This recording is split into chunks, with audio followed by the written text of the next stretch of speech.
Hello, Diablo community. Welcome to another Diablo 4 Campfire Chat. My name is Adam Fletcher.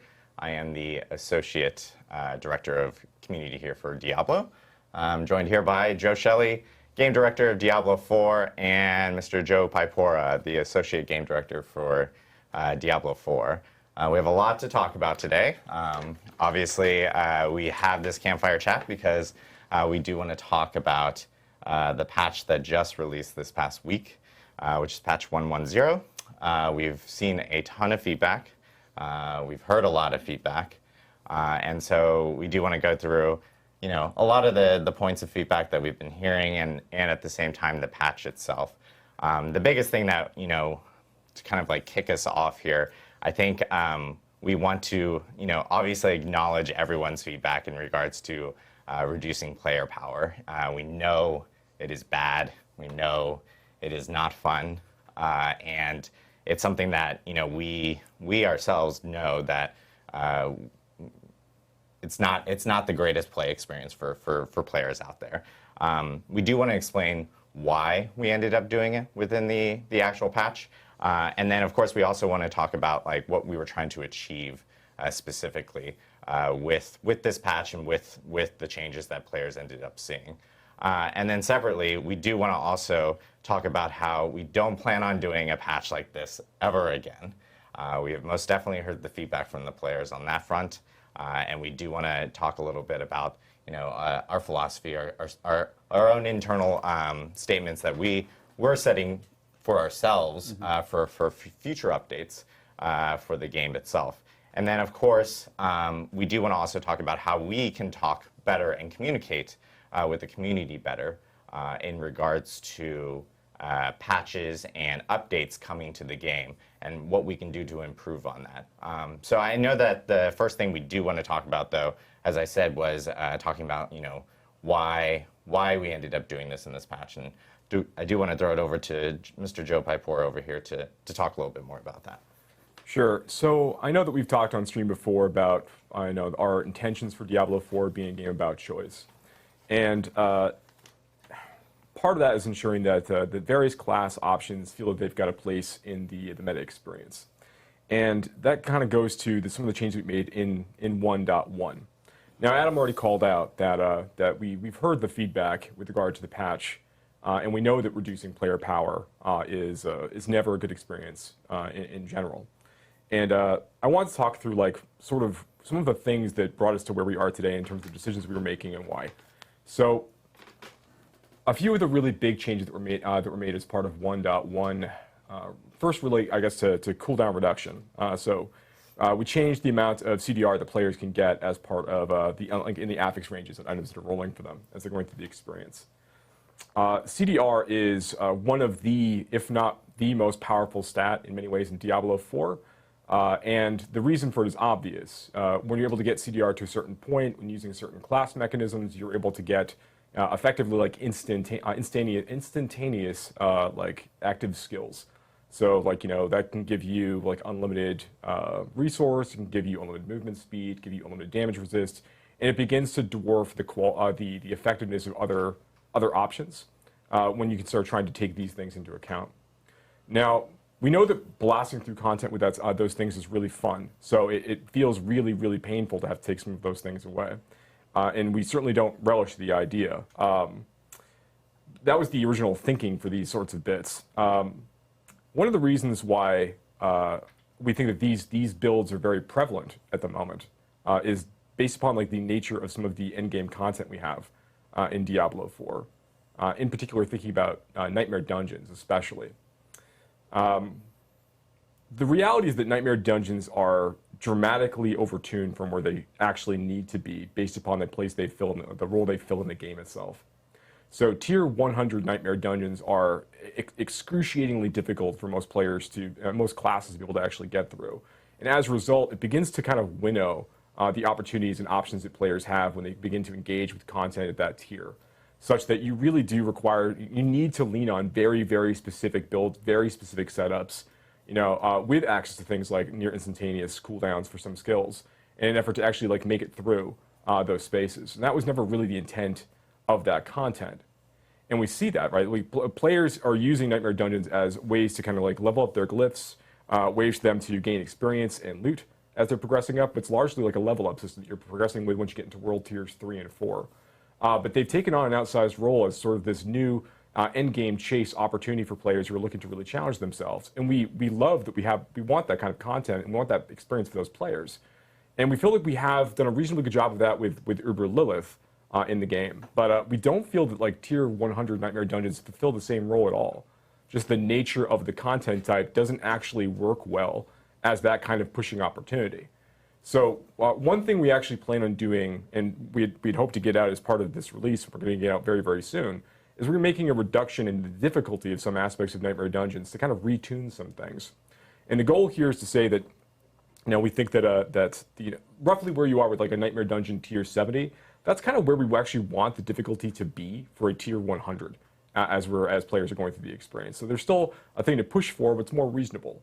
And as part of this exchange, we know that players really like kind of blasting and pushing hard for these sorts of things. They feel like big achievements.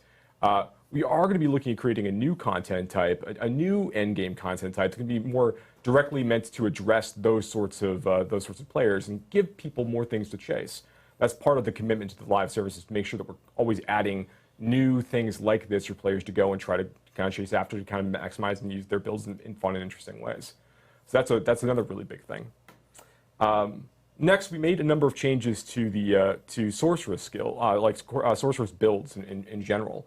That sort of ended up having a net impact of like really reducing their effectiveness with some of their most powerful builds at the moment.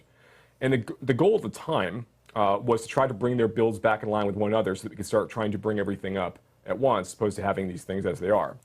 And this actually leads to a really good conversation about the idea of balance in general. I said before that Diablo 4 is a game that is about choice, and that remains our goal. That's our guiding light. We're trying to make decisions on balance and design in general. And sometimes we don't always get it quite right. And I think that we see that with some builds that are just simply not performing to the level they need to be because they just don't have the right interactions with the kind of content or skills that you actually really want to use to get through the game. This is an example of like when we're thinking about our goals in terms of creating this balanced experience where there's lots of interesting choices for players to engage with. We cannot make balanced decisions without kind of accounting for the way that players are going to feel about those things who are playing those classes. Like if our goal is to create an ultimately balanced experience, without regard for how much fun the player's having as part of that exchange, that's ultimately that would be like a failure on our part to not kind of think about things. So we have plans that I know that we're going to talk about a little bit later to kind of address this more clearly. But understand that we've heard this and we have plans in the very near future to address these sorts of things. Another bit that speaks to this is the change that was made for vulnerable damage. Now I think that there are a lot of players in the community who've like kind of dove deep into a lot of our systems in Diablo 4 and kind of see that vulnerable damage is a really outsized role that it plays in terms of a lot of build making. To the point where it feels that you'll get to certain parts of content and creatures sort of need to be vulnerable in order for you to feel that you need to that you can damage them. This is something that we're very aware of, and we made a reduction as part of the 1.1 build that reduced player damage in general because most players rely on many builds, I should say, rely on vulnerable damage to deal to kind of spike in lots of different kinds of content. This is something we also need to talk about.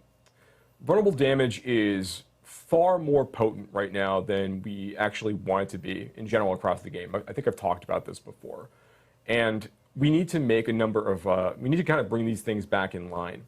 But this is a more complicated conversation than simply just saying we can take a bonus damage to vulnerable creatures number and reduce it by 40% in terms of the amount of damage you can accrue across different sources. And have that be the way that we solve this problem. Really, I think we all know that the ultimate problem with damage to vulnerable creatures, the fact is multiplicative stacking on top of the base vulnerable damage, which is already multiplicative on its own. Like this is the reason why the stat plays such an outsized role in a lot of player builds. We're going to need to move that to an additive place, but we can't do that without making a number of other adjustments to critical strike damage, to the way that overpower damage is both calculated and dealt to creatures, and the availability of these things across various builds. there's lots of builds that rely on vulnerable, and they're balanced around the idea that the damage is also multiplicative. So a number of their balance and tuning changes will need to be made in order to be able to bring vulnerable back in line with some of the other options we have out there. So this is how we're kind of thinking about these things moving forward. We want to start trying to be a little more inclusive of all of these decisions when we begin considering which of these balance adjustments we want to make, rather than being in this iterative place where we're making small adjustments to a number of different things along the way with an end goal in mind of where we actually eventually want to be.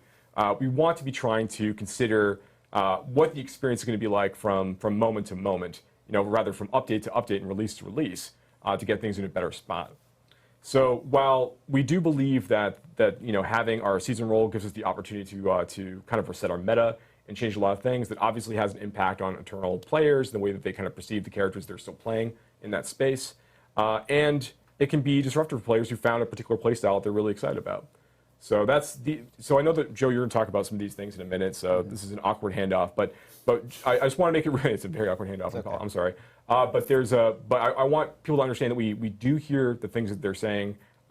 We do plan on making changes in the near future, and just kind of thinking philosophically about how we want to address these things moving forward. And with that, I guess, Joe, would you like to share about your thinking? Yeah. So, I think it's a great point, a great lead in here. We want, as Adam mentioned, we want to talk about. We kind of talked a little bit about how we got here. We want to talk about what we're going to do about that. I mean, I think one of the really good points you made is like, vulnerable is, for example, vulnerable is like a must-take stat, right? And it would be better if it wasn't a must-take stat. But more of a build option. The game will be better when that's the case. Mm-hmm. But if along the way to getting to that, the game is less fun, then we're not fulfilling our obligation to players, right? That's right. So I want to talk about our mission statement for the live game, and I think we have yeah, perfect. So there are four parts to this. We're going to start with the first part. We want the live game to always have a wide variety of viable builds to discover, to put together, to acquire the items for, mm-hmm. And to optimize across all 5 of our classes. Second point, every season should introduce new items and powers that keep the game fresh and increase build variety. Moving on to the third point, the live game should also have continually evolving end game content. And that content needs to have high monster density for powerful builds to mow down, and it needs to have activities that challenge your build. And you were just talking about how while Nightmare Dungeons, I'll get to the fourth point in a second. While Nightmare Dungeons are technically challenging your build, they're challenging your build in some ways that are not very fun, right? Yep. Like being CC'd all the time. Yes, that's correct. Going through 20 tiers of Nightmare Dungeons where every monster can one-shot you, and then if you get clipped by one bit of chill, you're permanently snared, right? Or not completely frozen. Like these are not things that the Nightmare Dungeons system is doing particularly well right now in terms of making challenging content. Right. Yeah. So I think that's why it's so important, your call out that we plan to introduce additional content that fulfills that part of the mission statement to challenge your builds. If we can go back to the screen, I got kind of sidetracked, but I think it was really important. Yeah. And of course, ultimately what we're trying to do is make the game more fun for players, right? Players are at the heart of everything that we're doing.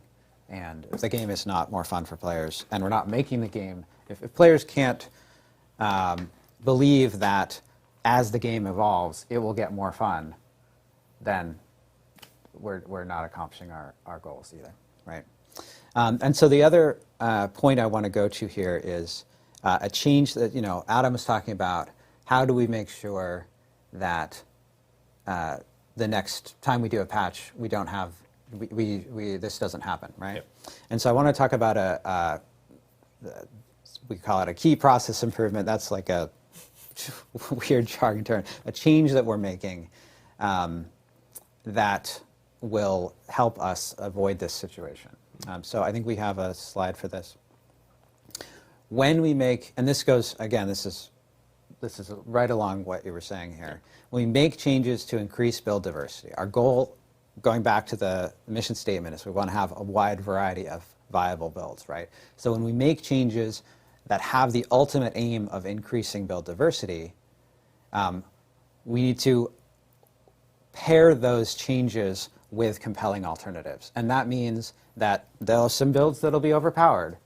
And we can't nerf those overpowered builds without providing compelling alternatives for players to pursue. That's right. It means that things like when we identify that there are a few individual like meta builds or stats that are like really, really powerful within preseason or within a season, that until we have created those other options and redesigned things around the nature of these and made sure that we've lifted up other options and brought everything in line, we're not going to move on those changes.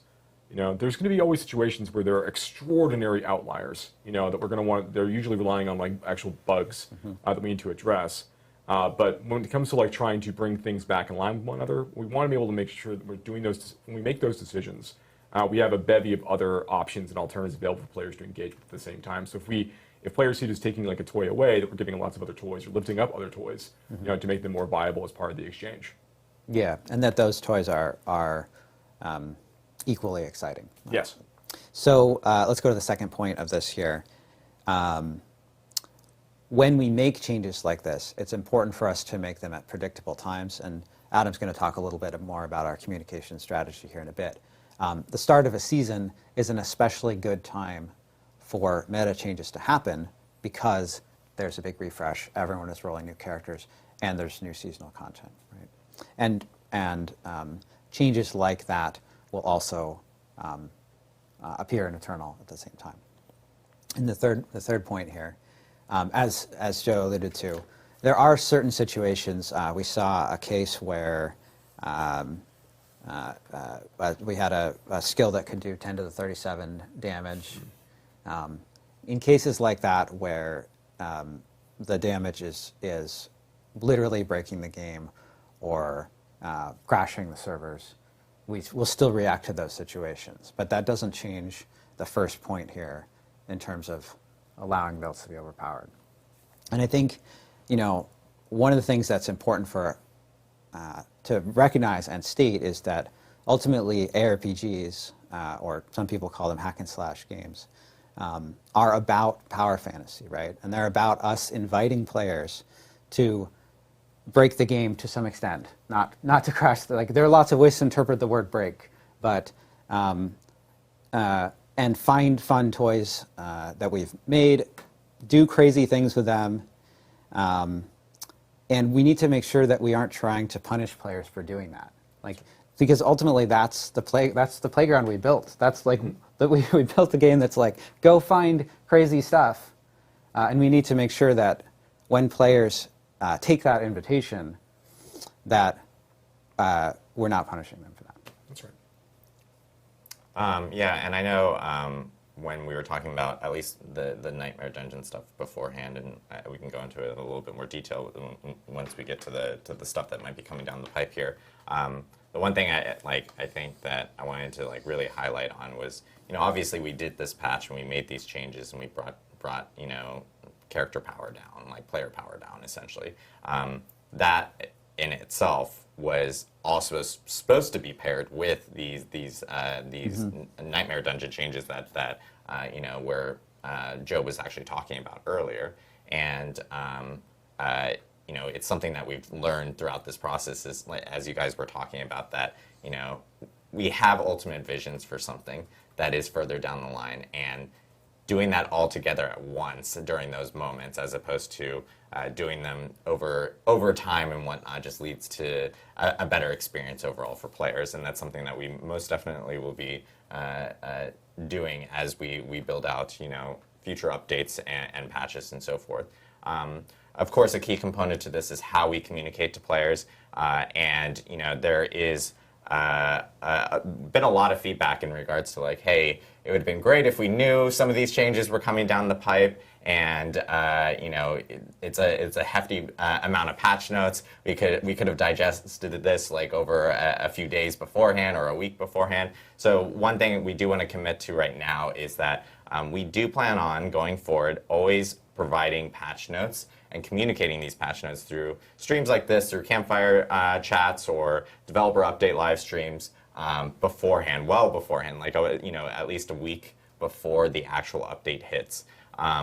In no matter state, because I know sometimes we're still like trying to like maybe potentially squeeze in a few different things into patch notes and stuff like that up until like the last second, just on the nature of production of how we are. But I will say we do plan on sharing those no matter what to the community going forward, from here on out through a stream or written through blog or something like that beforehand, well beforehand, before players can actually get into game and actually try it out on their end. So at least we can hear feedback and you guys can actually digest the information beforehand. In fact, we do actually have, of course, future updates here that we do want to talk about here really quickly. But one thing that we will commit to right now is that next Friday, so exactly 1 week from now, we'll be back on a live stream, because we will start with that live stream where we will be talking about our next patch that will be coming to Diablo 4.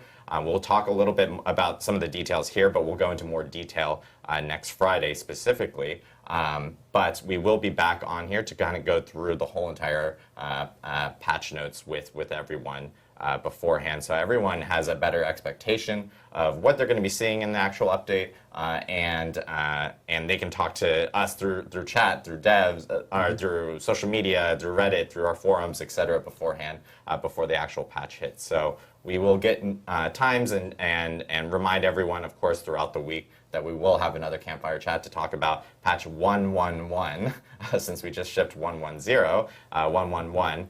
But we do want to talk a little bit about patch 111 today, just because there are some items that we are aware of that we know will be of interest to players, specifically when it comes to things that they've been asking for, and at least it gives you guys a little bit of an early preview of some stuff that's coming down the road. I think one big thing that everyone has been kind of talking about as of late from this current patch is like some of the sorcerer and barbarian items and stuff like that, and how we've obviously tuned a lot of classes down, and there's questions of like, hey, is there any changes in the future for those two?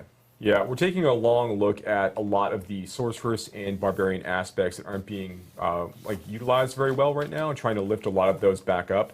So there's going to be a wide range of like legendary power and unique item improvements for these two classes in particular. We're taking a look at a lot of things, but we're really honing in specifically on sorceress first, and then also getting a lot of barbarian updates in there at the same time. And this is for 1.1.1. Correct. So the very next patch and cycle. Yeah, and we expect that patch. Obviously, if we're having a live stream now, next Friday, we expect that patch here in the next like couple weeks or so. So at least you guys can get an early preview on it. Yeah, and on that Friday, we'll be talking a lot about like the specifics of all of those changes, and kind of hearing what the community says. Yep. It feels like in fact the Nightmare Dungeon items that we were just talking about just now, that's actually we're planning on actually rolling that out in a hotfix.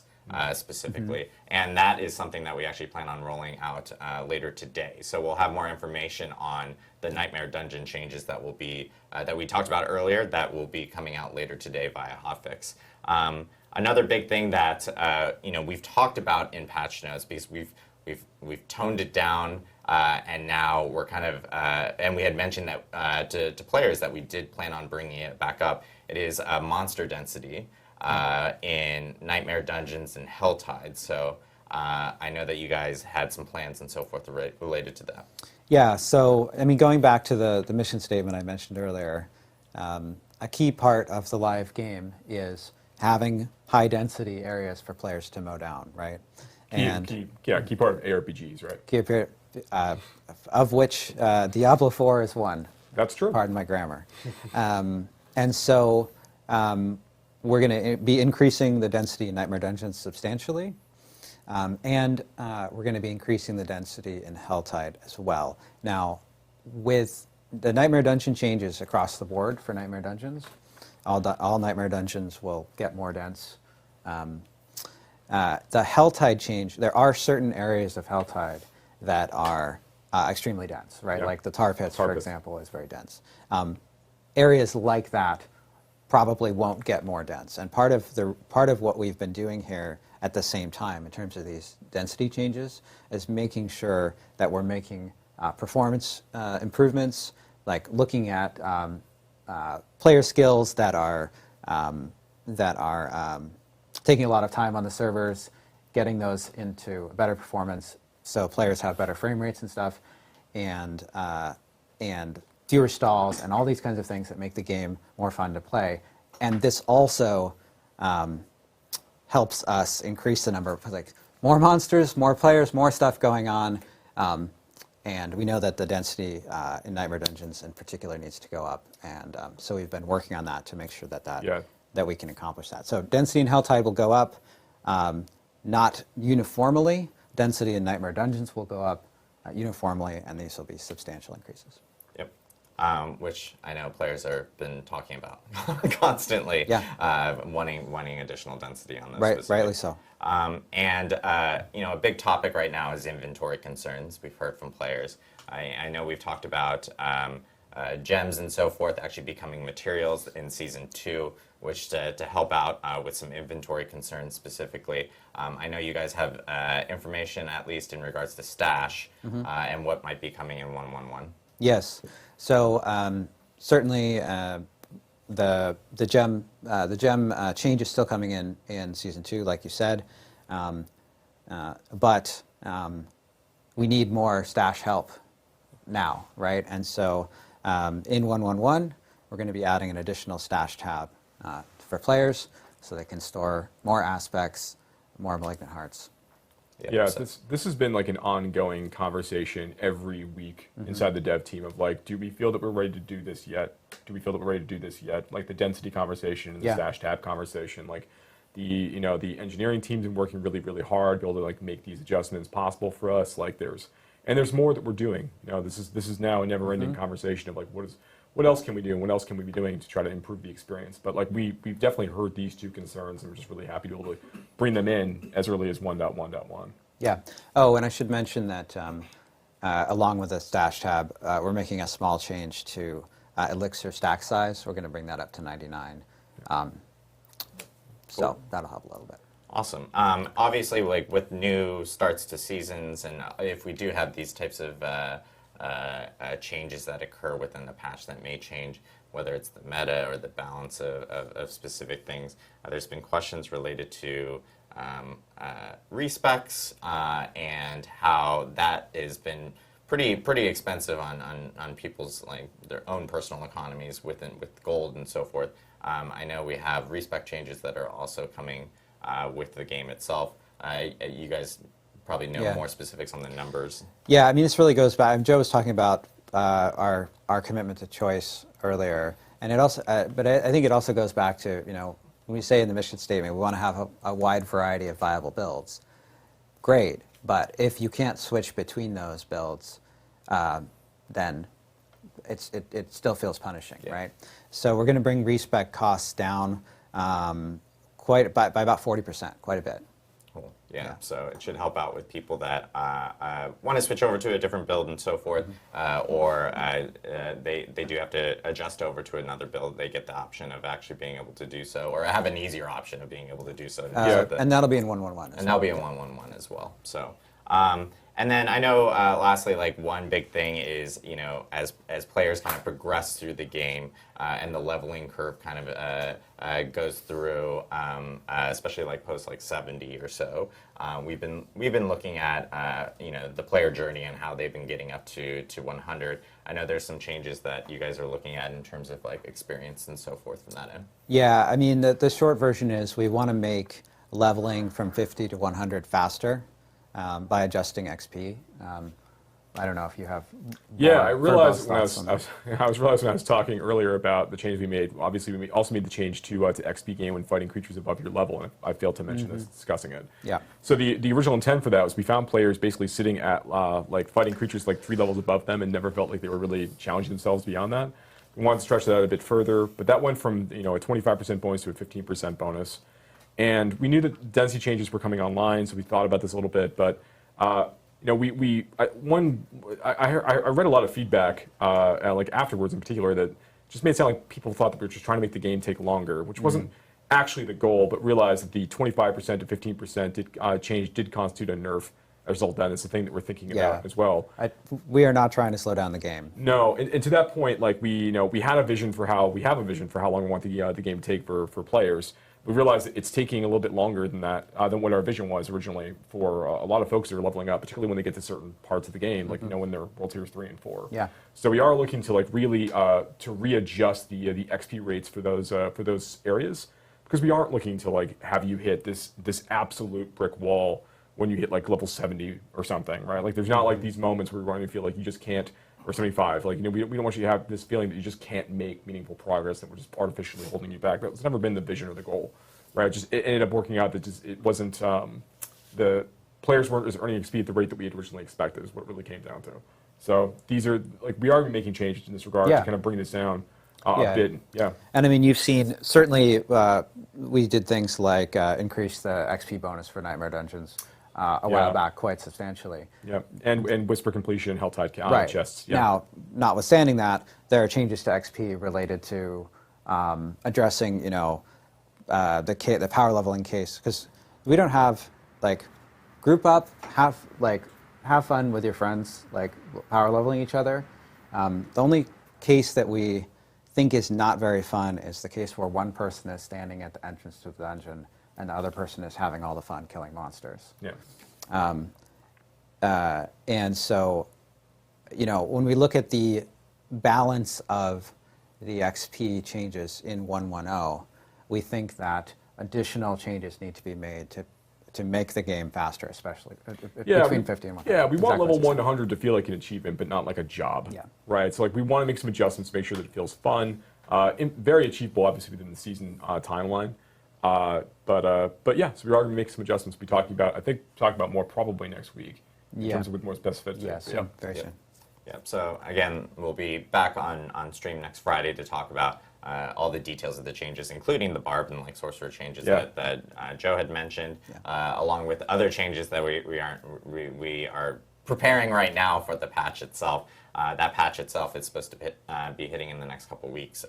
Obviously, if we're doing the stream on Friday, it means it's coming pretty darn soon for after that stream. So, but we did want to make sure that we got in front of players to actually talk to them about everything, and we plan on doing that going forward. If we ever have one of these larger patches that actually make some pretty significant changes within the game, we'll either get in front of you guys via stream, or we'll end up posting about them earlier so that you guys get a better idea of what's to come for those. I know that we do want to take some questions, a bunch of questions actually from chat and so forth. I know one big question that has always kind of come up has been about leaderboards and so forth within, and the expectation of when those might be coming in.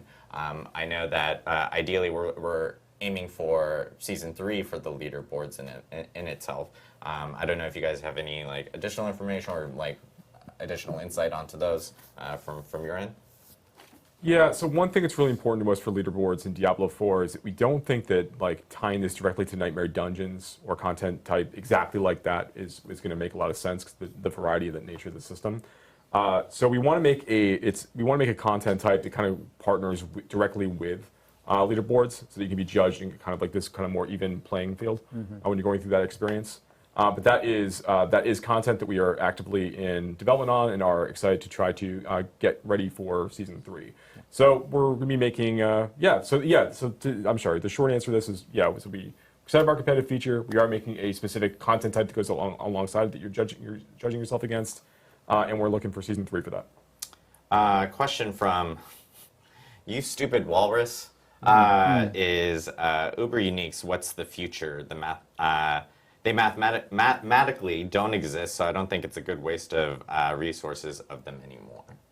Sorry, I was really distracted by the walrus. Okay. Can you read the question again? Uber uniques. Oh, right. What's the future? They mathematically don't exist, so I don't think it's good to waste resources on them in the future. Yeah, that's a good question. So, Uber uniques are designed such a way that they are a huge spike of power, and we're receiving feedback, and we understand the feedback on some of them. But they represent a huge spike of power, and as such, are not expected to be part of builds necessarily. One of our goals underlying is we don't want players to feel that one of these are mandatory, that you must find in an effort to bring your build online. From the ground up, we kind of made the decision to say it is okay if we want players to find these, but we don't want them to expect to find these. Which is a difficult place to balance in terms of drop rates when you're thinking about these. Now, right now, I believe that they are exceedingly rare, and we do want them to feel very, very rare. But I suspect that as we start moving into future seasons, we do want to find more ways for more opportunities for players to get chances at these. And I imagine we'll be able to talk about that soon. But I would suggest that the current drop rates are probably not going to be the drop rates forever. We'll probably make those a little bit more common, a little more likely to be found as time goes on. A big topic that I'm seeing just pop up in chat and so forth, a lot of comments about crowd control. If there's any plans or ways that we're looking at addressing crowd control here in the future. Yeah, as I mentioned earlier in the stream, well, I think we both talked about it. We think that when you have high density of monsters on screen and you have a lot of elites, the crowd control, the tools that you have for crowd control are not, need to be better, basically. And some of that is going to be adjustments to things that feel unfair. And some of that is going to be adjustments in terms of your tools. I think that we'll be able to, this is something that we'll be able to speak more to in terms of specifics and how we're going to address that, but we agree it's a problem in the future. Yeah. Question from I'm so bad. IK Rekote. I tried. I'm so bad with names. I'm sorry. When will loadouts be added? Yeah, it's a feature that the UI team is very excited about, and something we've talked about a bit internally. We don't have a timeline for the idea of loadouts just yet, but it is something that we're continuing to actively talk about. When we have more information to share in terms of when something like this could potentially be added to Diablo 4, I'm sure that we'll talk about it. Barag0 says, what is the time frame on 111? It doesn't seem very clear. Is it before the middle of the season? How long do I need to wait for Sorcerer and Barbs to have their changes and be playable? It is much sooner than mid-season. As I said, it's only a couple weeks away, and by a couple weeks I mean very, very soon. If we're doing a stream on Friday, I would expect it within a couple days after the stream. We have to provide some. If we say anything too specific today, production will choke us out. So we have to be very careful about the language we use. But yes, very soon. Only because with patches themselves, of course, there are. We're on a lot of different platforms and everything, and of course those go through certification. If a certification gets pushed back or whatnot, then we obviously need to readjust schedules, so it's hard for us to actually put a specific time on until that actually occurs. But very, very soon. BaldB79, are there any plans for some changes for experience between, say, level 75 to 100? This is actually something that we just commented on, but the journey feels a bit dull. There are several events, but only nightmare dungeons to provide challenge. World bosses, Helltides, and Whispers are a good idea, but just too easy. Mm-hmm.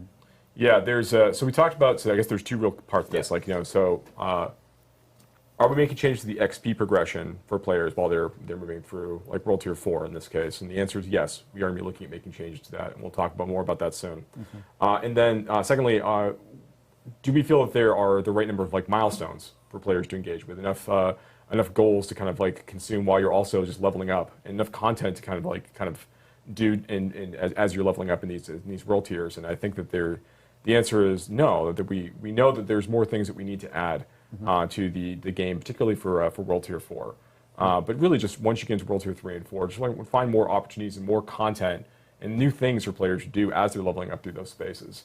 And we do have plans for those things, and we do have thoughts on stuff we want to add in Season 2 in particular, and some things we're looking to continue to talk about moving forward. Yeah. But yeah, we recognize that there's more we would like to add to that journey to kind of create more variety and more moments of challenge as well while you're progressing, and not just at 100, but all along the way.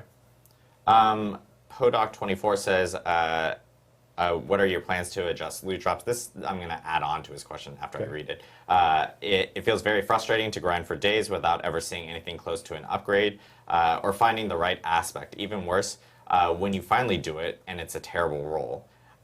Slightly, I'm also going to modify that and mention target farming, which has also been a topic within the community. I'm not sure if you guys want to have any plans and so forth for that. So I think there's a couple parts of this as well, right? There's the idea of I grind for a long time to get an item, and the item is not an upgrade.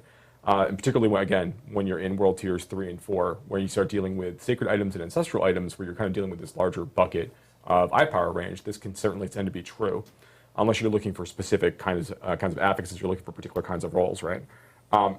So there's a couple things. One, we know we want to try to reduce the difficulty of kind of comparing and looking at a number of different items all at once and trying to get a better sense of that. These are things the UI team is very passionate about, and conversations are ongoing in terms of how we want to achieve that. Like things like loot filters, things like that.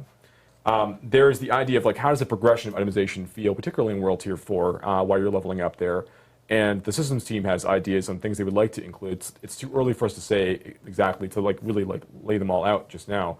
But there are ideas and things we want to do to kind of improve the feeling of progression through the ancestral tier, so that you feel like there's more thresholds and there's more opportunities to kind of get upgrades as you go. And then lastly, there's this idea of target farming. So legendary aspects are a place I think that we can afford to do more. We know that players are looking for certain aspects. They're trying to find certain things. They're trying to find particularly unique items. I think is often the case, right? They want their Tempest Roar, whatever it is they're looking for. They're looking for that thing. We do have plans in Season 2 right now to have more content you can try to target farm in order to find certain unique items. And I think there's a natural extension of that to figure out what's the right way for players to be able to find an easier method of getting into some of the aspects they might be looking for as they're progressing through. So that is something that the rewards and systems teams will be thinking about and hopefully be able to talk about soon on stream. Yeah, and I do want to note, I know we have an update here coming for 1.1.1, which we just talked about is in the next couple of weeks. There are going to be other patches before Season 2 and so forth, with additional changes and items that we just haven't noted, and I just want to clarify specifically on that. We do have more patches beyond 1.1.1 before Season 2 to address a lot of feedback that we're receiving from players and a lot of opportunities for us to actually do so. Can we get some sort of matchmaking system to help with partying up with random people or group finders? I know we had talked about group finders before. I know this is something that the team has obviously received feedback about, helping out with the social systems and so forth within the game.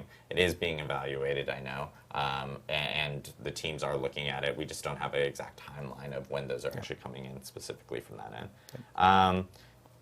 Are there going to be changes with arm? Oh, sorry, I forgot Andy for Man was the last question. Being Pot 10 says, are there going to be changes with armor regarding survivability? Hardcore is almost unplayable on Sorcerer with one-shots from corpse bows and low innate due to low innate armor.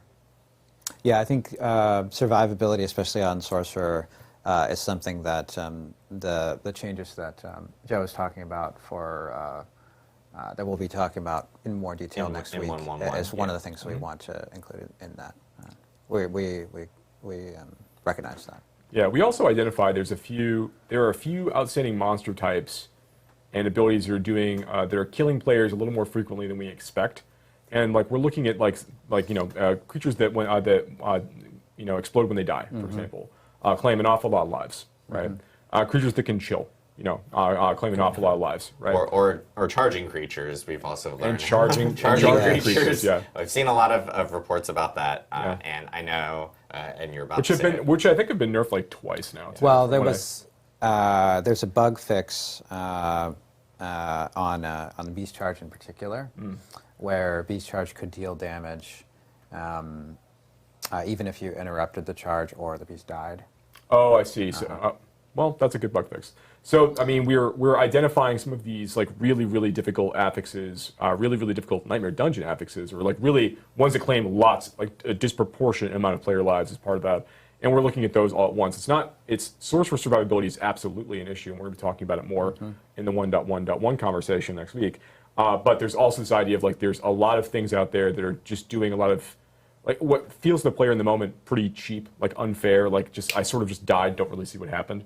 So we're looking at more of these situations and trying to figure out the right places to make adjustments. We don't want the game to be easy. You know, we don't want you to be able to walk through every encounter, and we want the game to feel deadly at times. We want you to feel like you had an opportunity to kind of evade or deal with those situations. In regards to someone, Zeus DNA says we'll be seeing the hotfix notes before the hotfix comes out today. Yeah, we'll get the notes up. The deployment hasn't started and it's not starting until later this afternoon, but we'll get the notes up so that players can see it, and we'll be mentioning it so that players can actually read through them and so forth. Right. This is a pretty large hotfix in terms of like items that we're actually fixing and the Nightmare Dungeon stuff that we had just talked about. Templar Knights asks, question, can we change the codex in such a way that we can upgrade the values with founded legendary items? This could reduce the demand to stash, avoid aspects laying around, easier adopting player to your balance changes, but we still want to find items and increase codex values. Yeah, so we know that one of the key things that players are carrying in their stash right now are lots and lots of aspects. Yeah. And we're talking about ways to address that. That's an interesting suggestion. That I think it's sort of going toward the same direction here, which is like, how can we address the case where your stash is completely full of aspects? Certainly having an extra stash tab will not hurt that problem, but I think there's more that we'd like to do in terms of the aspects. Yeah, it's certainly something that we've been discussing internally for a while. I think part of this is just how much fun is it to be able to extract an aspect from an item and be able to maintain that role? And then how much is that fun so fun that it's worth like some of the inventory pressure that comes about as a result of that? Yeah. And that's a conversation we've had within the dev team. We're going to continue to talk about it, but we know that there's definitely a lot of improvements we can make to the Codex of Power, for example, to kind of like be embracing some of these other like affix extraction systems. Question from DRJ16. Has the team considered how certain nerfs like weapon cooldown reduction are so much more impactful for certain classes than others? Yes, the team is definitely aware that some of these changes disproportionately affect, like the vulnerable damage change disproportionately affecting like Cold Sorks. We're definitely aware that some of these changes disproportionately affect some classes and builds more than others. And this goes back to my earlier point about when we're going to be making changes like this moving forward, that we know we're going to have this have an overall effect of reducing certain effects down, or rather reducing certain like powers or affixes or whatever it is down to a place where we want people to use the baseline to kind of build from for other parts of the game. That when we do those things, it's going to affect these different players in different ways, and they're not going to enjoy that if we've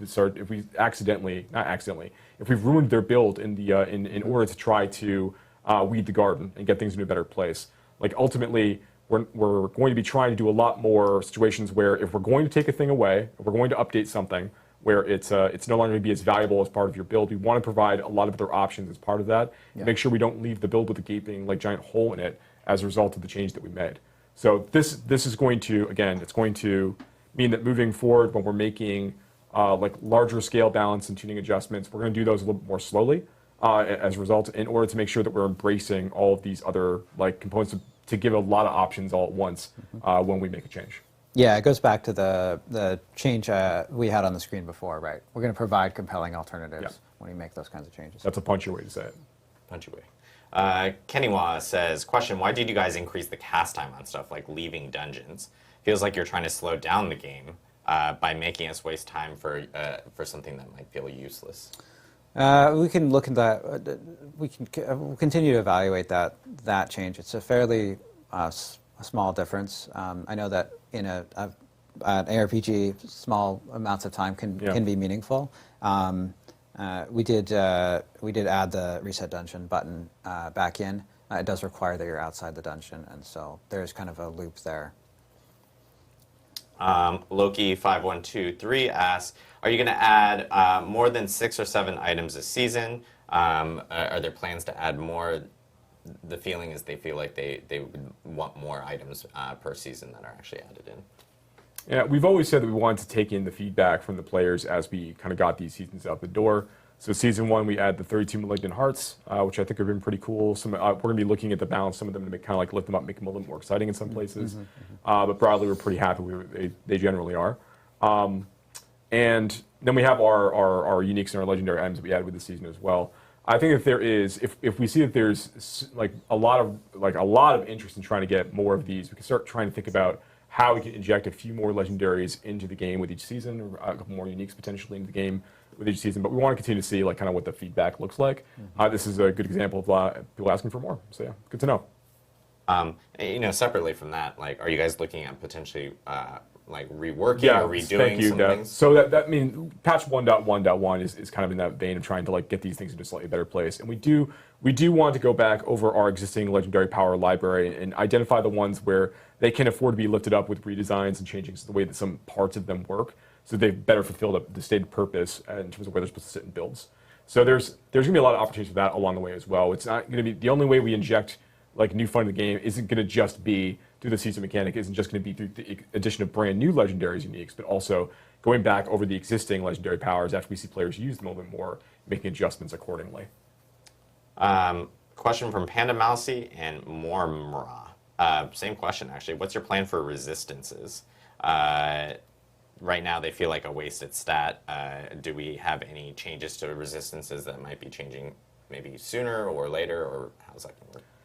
Resistances fall in one of those categories where if we need to make a change to the way that resistance damage is, or rather, the way that players use resistance to mitigate damage from certain sources.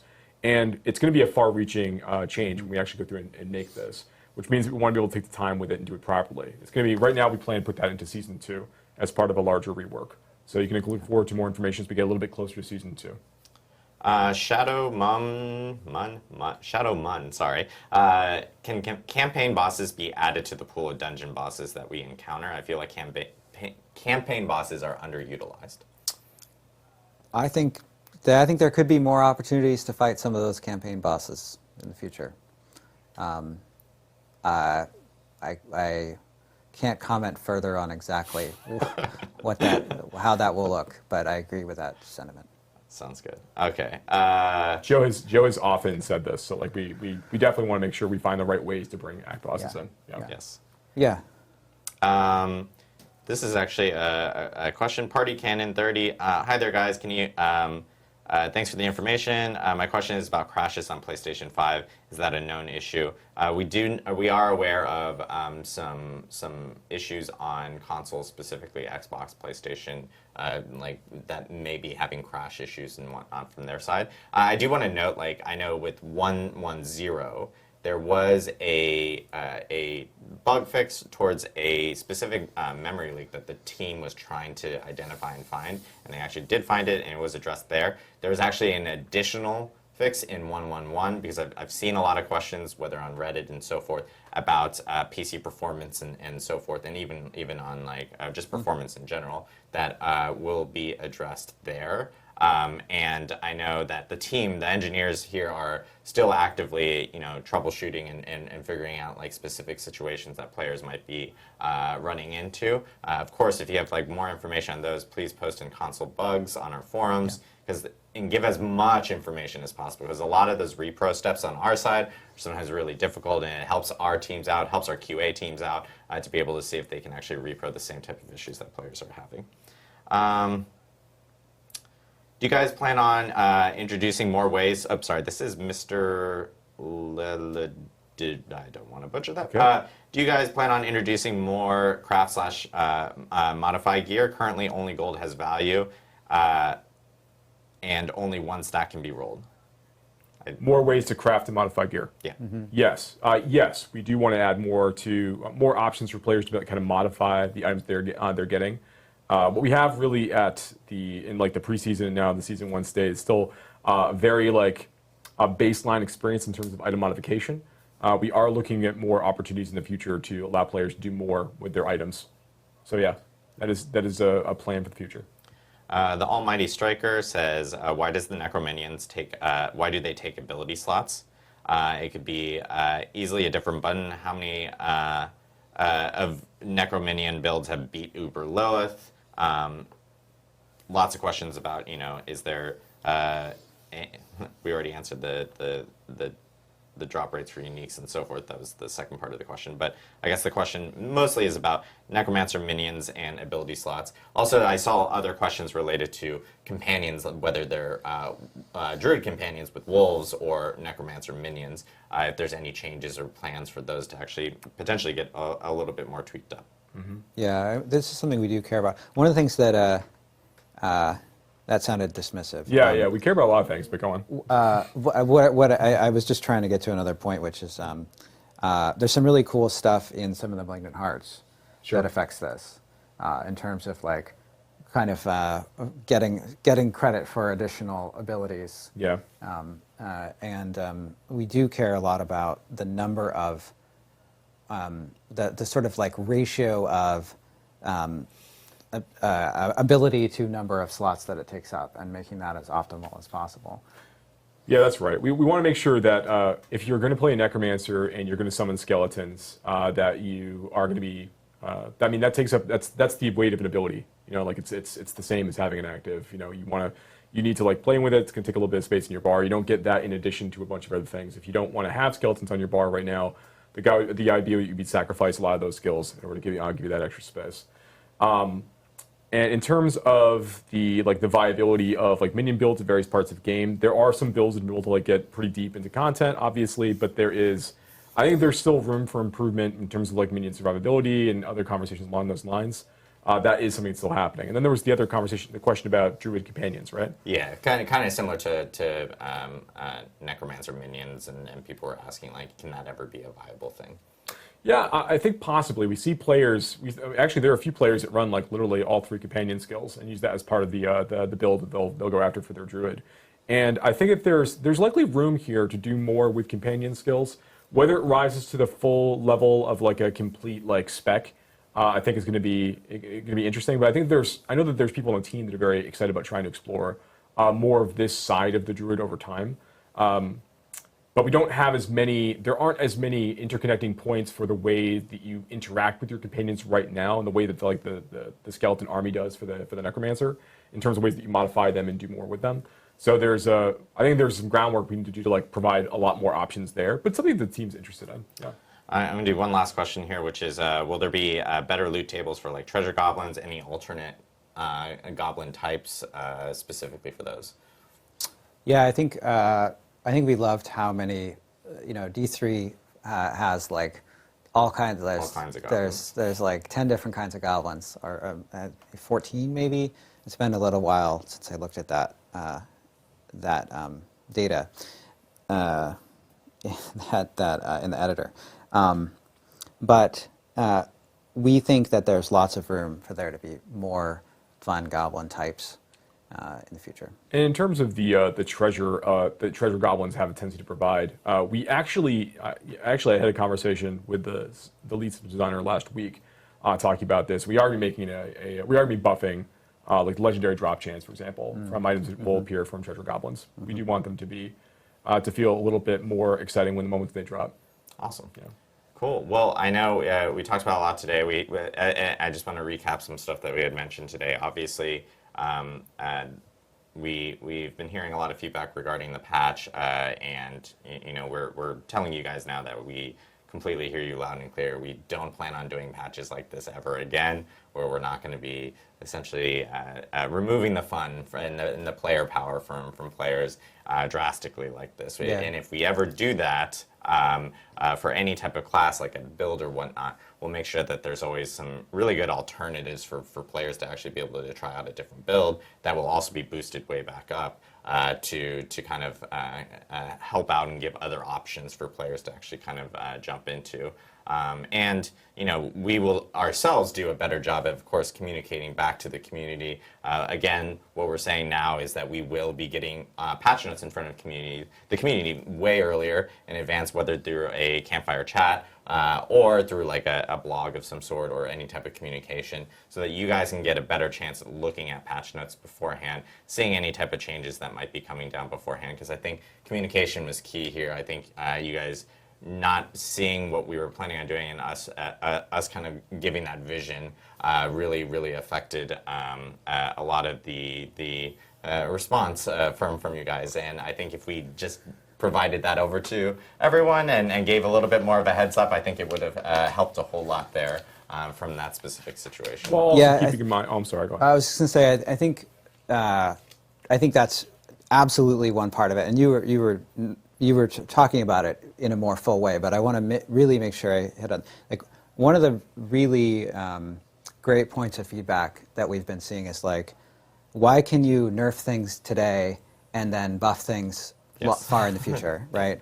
And so what we're saying is, not only is there a change to communication, but we're also going to pair changes like that together so that we don't have exactly the situation that players have called out as unfair. Yep, most definitely. And of course, with 111 coming really soon, we are committing to another campfire chat next week, next Friday. Probably the same time, we'll confirm. More than likely it'll be 11 a.m. next Friday. We'll end up posting about the details over the next week, so that just as a reminder to the community. And there we'll actually go through all the changes that we just talked about here into greater detail. Joe, I know, will end up providing greater detail changes on like the barbarian and sorcerer adjustments that we're going to be making based off of community feedback. And then of course we'll also be talking about just essentially everything in the patch notes for that. Patch 111 will be coming out in a couple weeks, with us having a stream next Friday. I anticipate it being very soon or shortly after the stream specifically. So, and again, we do have a hotfix today that we will be rolling out this afternoon. We'll be having notes related to that hotfix here really soon, and there's a lot of changes in there, including the Nightmare Dungeon changes that we talked about today.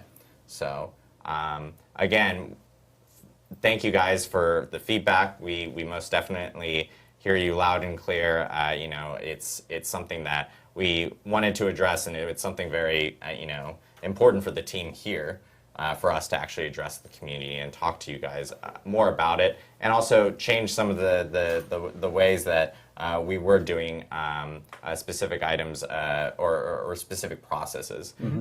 So we really do appreciate the feedback. Of course, continue providing feedback to us. It's really important for the game itself and for us to make a better experience for the players out there. So thank you guys again for tuning in. We'll see you next Friday for the next Campfire Chat to talk about patch 111 and all the changes that are coming up. Really appreciate it.